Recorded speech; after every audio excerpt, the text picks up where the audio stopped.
Hey guys, what's up? Welcome back to another episode on Keeping It Easy. I want to wish you guys Merry Christmas, and I'm happy that you guys are alive till this time of the year, and I hope you guys will stay alive and healthy till next year, 2021. So let's get right into this.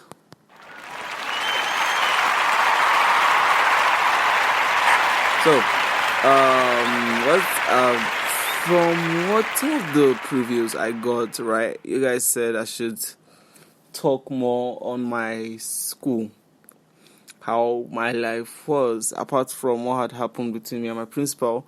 Did any other thing happen? Me getting bullied or any other thing? Well, yes. Actually, growing up, I had a very tough childhood. Things weren't always, going my way. I wasn't this tall, nor, I won't say I'm big. I'm actually quite skinny, not that skinny though. But I wasn't where I am today. I got picked on a lot from my estate to my Islamic school. For those who know, I'm a Muslim, yes. To my Islamic school, from my Islamic school down to my primary school and secondary school. I got bullied, teased, everything you could possibly think of. In my estate, there were a bunch of kids, my neighbors, right? I will come out in the evening around 4. In my previous podcasts, I'm sure you've heard that I've spoken about that, but that was a fun part of my childhood. Now, this is the dark moments of my childhood. I'll come out around like 4 5 to play. You could literally hear the children's voice outside playing, kicking the ball, riding their bicycle, shouting. So that would make me want to come out and ask my parents for permission or my siblings. So every time I came out, there were these kids that, they didn't like me. They didn't like me because I looked like a Christian, and they knew I'm a Muslim. But they felt, probably somebody in my family is a Christian and I'm trying to pose as a Muslim, and it's disgusting in that kind of way, you get, right? So, yeah. But they never really showed it, but I could see it on their faces. And there was one of them, their dad is quite terrifying, like to talk to rather. Every time I couldn't always, even to greet him was always a struggle for me. But he always replied though, and I think it's only once or twice I've caught him in his happy moments. So aside that, so there was this day, on the street where I was, we were playing street football, and you know how it is now. You get small fights, laughters here and there, arguments. So I said something quite offensive, but it was, you can't really blame me. I was a kid. Come on. I was taught something about, okay, God can talk to us in different ways and everything. So in the process of when my friends were there, they didn't look like they were paying attention to me. So I saw this, I think it was a rock or so. I said, so God can use this rock and talk to us. Yeah, that's what I said. So because it was a stone. Then they turned at me and said that what I said was wrong, this and that. And they didn't let me even apologize. They started chasing me and throwing stones at me. I mean, literally, they chased me from, what would I say? Where can I use on this example? Okay, think of it like they chased me from Jabi Mall to the lakeside. That's like the other side of the road. That's how far they chased me. And when they chased me, luckily for me, it was the man selling credits at the corner of the block that was coming into the estate, because literally I ran all the way to the junction where cars were passing. Don't forget, it was around 4-5, and that's when traffic gets really tough. So I was in the middle of the road, because I saw him, and I hid behind him. These kids were still throwing stones. I think one of the stones hit the back of my head. Anyway, he held me and told them to run away, like he cleared them off. They all ran back, and I was panting, I was shaking, scared to even walk back. I begged him to take me back home. When he was walking me back home, I just saw the kids there, and they turned like they were expecting me to be on my own walking, but the man was there, so they didn't even bother chasing me or anything. So the next day I didn't come out for like about a month till I probably thought they've forgotten. Because those kids, they teased me and bullied me. I mean, in my Islamic school also, just because I couldn't speak Hausa very well. It's an Islamic school now, and I couldn't speak Hausa very well.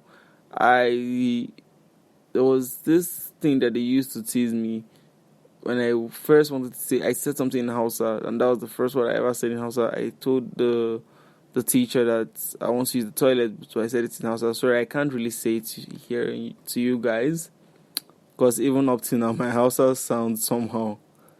But anyway, when I said it, they used it against me, and they were using to tease me. They're saying that, see him, I want to go and use the toilet, but it was fucking annoying. And so, apart from that, whenever I'm in class, they would usually put the blame on me, saying that it's me that is making noise. The teacher would punish me, tell me to kneel down or something till the end of the class. Like, I usually got that amount of bullying. During this time, my head was down. One of them was chewing gum and carried the chewing gum and stuck it on my hair. And like when I went home, let me stuck it on my hair, not the tip of my hair, like deep down in my hair, and he spread the chewing gum all over. When I got home, they tried to remove it with everything without removing my hair. Unfortunately, they couldn't, so they had to barb my whole hair off. Yeah. Then there was one that really pained me. It was on my birthday. Yeah. You know the small orange seeds that I won't say seeds that you usually see them on plants plenty. You just like pluck a handful and start training them like small like bullets and everything. Yeah. So one of them, I was sitting beside him. He carried it and shoved it in my ear, deep into my ear. Yeah, that was quite heartless. It was on my birthday, so when I went home, I told my dad that there was something in my ear. I couldn't hear very well because of that thing blocked my eardrum. My dad tried to use some things from this nail cutter box to remove it, tweezers and everything, but he couldn't reach it. So they took me to the hospital.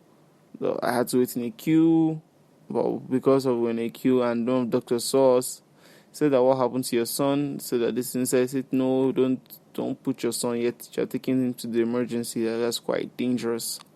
So they took me to the emergency. They laid me down, and well, they removed it. And I missed my birthday because we were supposed to go out and go for dinner and everything. Man, in my estate, it was quite a hard living, honestly.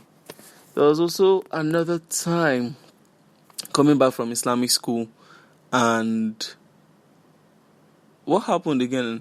Okay, and one of the boys, there was this dog, white. We called the dog Baba. Oh yeah, Baba. So because the dog is white and big in Hausa, in Hausa, it's called Baba. So Baba in translation means big. So one of them carried a stick, the other one carried stone. I was like using to wake up the dog, and the dog woke up and saw me first and chased me. And my cap fell down. When I went home, I didn't even get back. I didn't even look back at the cap. When I got home,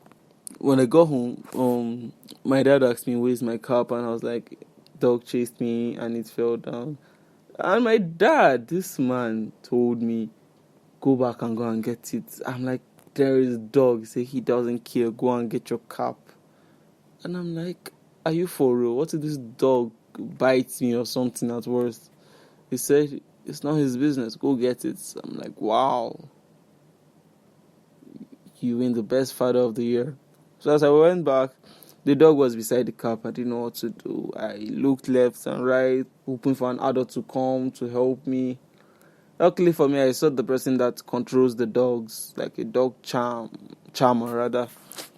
Came, he called the dog, told me to go and pick up the cup. I begged him pick up the cup for me. He picked it up, gave it to me. I went back home. End of story. Like, there were so many times in my life that I got bullied. I mean, but I can't just remember them. Yeah, okay, yeah, there was this other one. Very devastating story. So my neighbor, like when I mean my neighbor, my close neighbor, next door neighbor, his elder brother, it was around the same New Year or Christmas, I can't remember, but bangers were raining. Knockouts bangers were raining, and he told me that he has bangers that I want. I said yes. He said that okay, but you put this in your pocket. I'm like, okay. He was not lighting it. I said, no, don't light it in my pocket. He said that, don't you want to be strong, be like Superman? Foolish me. I'm dumb as hell. I was like, yes, I want to be like strong and everything. He said that, okay, now put it in your pocket and make you strong again. Dumb. He put it in my pocket, he lit it, him and his friend ran, left it in my pocket, me standing like a fool, that I am. It now blew, like it scattered my trouser and like made an injury on my thigh. I ran back home crying in my, like tears in my face and everything. My mom and my dad went around with my sister. They asked me what happened, like to explain to them. They got furious. Actually, told my mom when they went to the house. They were like, "Why would you do that? This and that, this and that." So although they were apologetic though, but goddamn, honestly, it wasn't funny. Like I won't say it made me scared of knockout today, but I mean, still, it made me scared of anything that wants to explode close to my hand or my body, because after what happened that time, I understood the amount of TNT power that he was packing. In primary school, yeah, most of my bullying just still came from my principal. Not really came from students. Because of most of my bullying was from my principal and from home. I kind of became like a loner in that school. Although I didn't have any problems. I didn't talk to girls. Yeah, I talked to my guys and everything. We hanged out. But there were times when I'll be quiet in class. There were times when I was a bit stubborn for attention. But majority of the time in my school, I was just quiet.